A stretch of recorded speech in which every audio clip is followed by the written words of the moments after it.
Okay, so now we're doing landscape. That was one thing.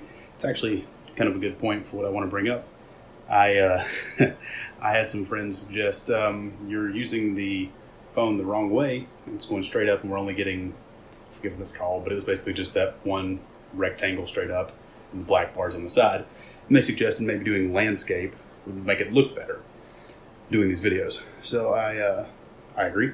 And that's what we're going to do. We're learning. We're developing the process. I'm looking into making the audio better. The microphone I had just was not playing well with any software that I have, and it was making a big echo, which was really just kind of annoying. So we're going to go with what we got for right now on the audio side of things. But video two was about producing. Video 3, we're starting to get into the directing aspect. Directing is going to have a little bit, it's kind of a cheat because there's also some of like script writing that's in this. But, after you have decided, how you're going to produce your film, you got to get to work on directing. And the first step of that is setting the scene and also your opening scene. So I'm going to focus on one of the most classic opening scenes in film history. It's from the original Indiana Jones movie. One of the best movies of all time, one of my favorite movies.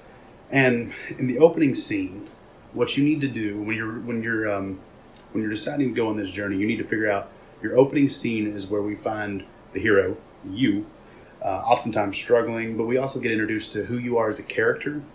We find out what qualities we're going to root for you with, and we also find, not completely, but we get a pretty good idea of what the purpose is, but usually based on their actions. It's not always explicitly stated, but we get a pretty good idea. And in general, it sets the tone for the film.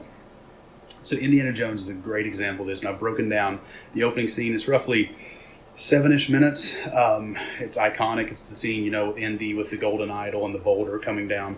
But what we learn in this scene is just awesome. It's masterclass in filmmaking. First off, we're finding out that Indy's clever. At the very beginning, we see him and his companion. They see the idol just a little ways off in front of them inside the cave. And his companion's like, let's go get it. It's going to be easy. And Indy's like, that's kind of what's scaring me. And so we figure out that he's got enough knowledge to know that if something looks easy, probably isn't. There's more to it. There's a lesson into that as well, just in the fact that if something looks easy, maybe it's not going to be as easy as we want. There's probably going to be some ramifications in the back end. Turns out, they trick. Obviously we don't have booby traps in real life, but he, kind of uses a stick to trigger a trap, and you see these darts fly by. And at that point, it's like, okay, now we get it. This guy's thinking. He's a thinker. He ends up making it through the obstacle, getting up to the idol. And when he gets there, he pulls out a sack, and it's got sand in it, and he's looking at the idol, and he pulls out some of the sand almost because he's going to counterbalance the weight, because he knows there's probably another trap based on this as well, because he does his homework. He studies. He is ready when he does the producing aspect of this film, so he knows what he's getting into when he gets into these journeys. But we see, he does the whole scene we've all seen where he pulls it and drops it. But here's the thing, it doesn't work out for him. And that's honestly probably the best part of the Indiana Jones character. One thing that I love, we learned that he isn't really lucky. So he does get away with a lot of stuff, but he also has so much stuff go wrong.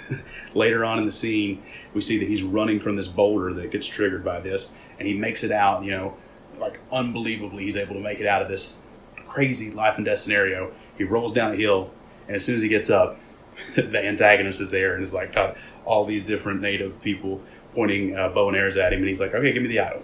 And it's one of those things where you're like, we're getting introduced to the antagonist, but we're also getting introduced to a kind of a defining character trait for Indy, in that he doesn't always win, and when he does win, it's usually kind of like undercut.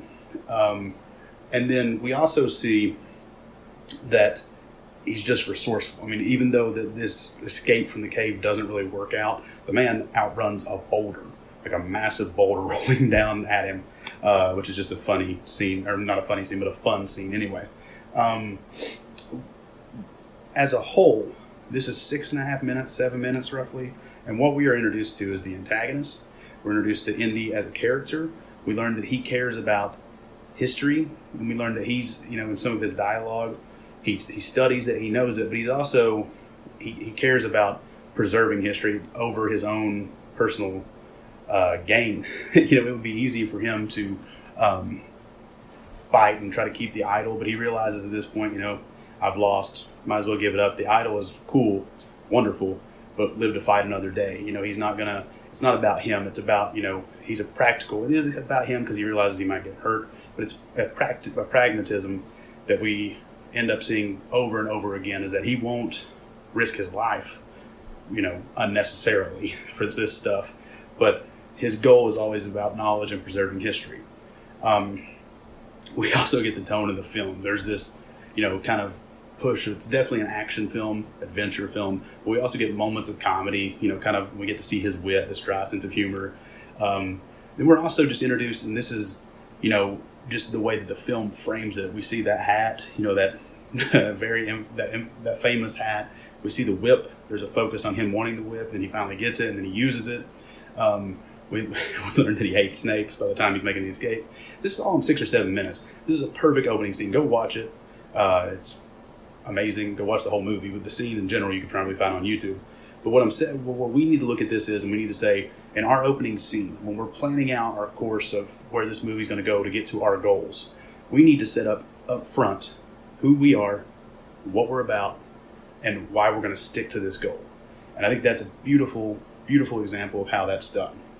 So that's your first point in this idea of setting the scene. The next thing, and it focuses in on a little bit of it's finding your purpose, because your calling. The hero, at the very beginning, when we figure out what their calling is, Indy, we clearly find that it's about history, about preserving history, about these adventures. He's just he lives for the thrill of that. You need to find your purpose. And some ways that I suggest you do that, it's pretty basic, but write down what you're passionate about. You may not have a clear idea up front of what do I want to pursue. Just write down some things you enjoy. Take a list, write it down, and then look at that list and see what are some of the things that are coming up. There's a show called Parks and Recreation where the character Andy Dwyer is talking. He's kind of got this just unfulfilled. He's wanting to figure out a job, and he had just tried for a different job and didn't get it. And him and his wife, they're writing down all these different ideas, and it's like they both are able to figure out what they want just by kind of looking at this list of things and being like, oh, well, everything you want to do is based off this. It's kind of got this same type of thing. Why don't you try and do this, or find something that allows you? Because you can say you want to be a policeman, but why do you want to be a policeman? You can say you want to be a teacher. Why do you want to be a teacher? So maybe being a teacher isn't something it's not practical for you at this stage of your life. But what is it about teaching, the act of teaching, that gets you spiritually fulfilled? Find that in a different goal, in a different profession, and then you can be happy in that sense. You may not be a teacher at college, but maybe you're able to run, have some classes on the weekend, one of the local community things, and teach a class on, music lessons or computer, something you are talented in, whatever you're talented in. Use that idea of writing stuff down, and then also bouncing off of that idea that happens in Parks and Rec. Find your trusted supporting cast. We're going to get into those a little bit later, but find those people that you trust to give your soul to, and say, hey, here's what I like, here's what I'm interested in, and let them say, oh, well, maybe you'd be good at this, or maybe you'd be good at that. Because sometimes it's hard for us to do it with self-reflection, but sometimes other people can look at you and just say, oh no, you'd be great at this. And don't let that be the be-all, end-all, but certainly give due weight to what they're saying. Mentors and supporting cast are there for a reason. They're there to help you along your journey. The final thing I'm going to say, it's a little bit goofy, but I think there's actually some real validity to it, is I suggest you storyboard the whole film. Maybe not the whole thing, because that would take a long time, but the big parts. And it doesn't, if you're an artist, do it, draw it out. It'd be cool. But even if it's stick figures, I'm not an artist, so draw a stick figure version of you with the hands up. You just won the championship belt in boxing and you're good to go. But seeing is believing. Seeing it wrote down or drawn out gives us that mental image that we can shoot for. It gives us something to go for because it seems unattainable until we see it. Oftentimes you don't know something until you're exposed to it. And so I think even if it's goofy, maybe just make a movie poster of you, at the end of the journey, and then have your title and all that. And you could set it on your desk, or you could, put it by your bedside or whatever. And when you're feeling kind of off track, look at it, let it remind you of your purpose and what you're shooting for on this journey. One example, and certainly it paid off for him in the sense that he was looking for, is Jim Carrey, a very famous actor in the 90s. At one point in the 90s, early 90s, around the time that Dumb and Dumber, The Mask, Liar Liar, all those different movies were coming out, Ace Ventura, he was like the highest paid actor in Hollywood, period. But when he first got to Hollywood in 1985, there's a story that he's told on a lot of talk shows that he wrote himself a check for $10 million, and it said for acting services rendered. And what he was doing was he was saying in 10 years, because he said he post-dated it for 10 years later, he will get a check for $10 million. He put that out into the universe. There's an idea of you put it out there and then you're allowed to get it back. And the universe doesn't know what you want until you ask for it. Universe, your deity, whatever spirituality you want to put on that, fine. But the point was, he said in 1985, I'm going to get a check for $10 million. I'm going to be here, I'm going to work, I'm going to get this, and I'm going to accomplish this. And then in 1995, for Dumb and Dumber, he was paid $10 million for that movie. And that's visualizing the goal, finding it, and manifesting the reality, and then working for it, and then he got it. Now, whether that was, he's gone back now and said that he didn't really want money or anything like that. But the point is, he set a goal. He put down on paper, this is what's going to happen.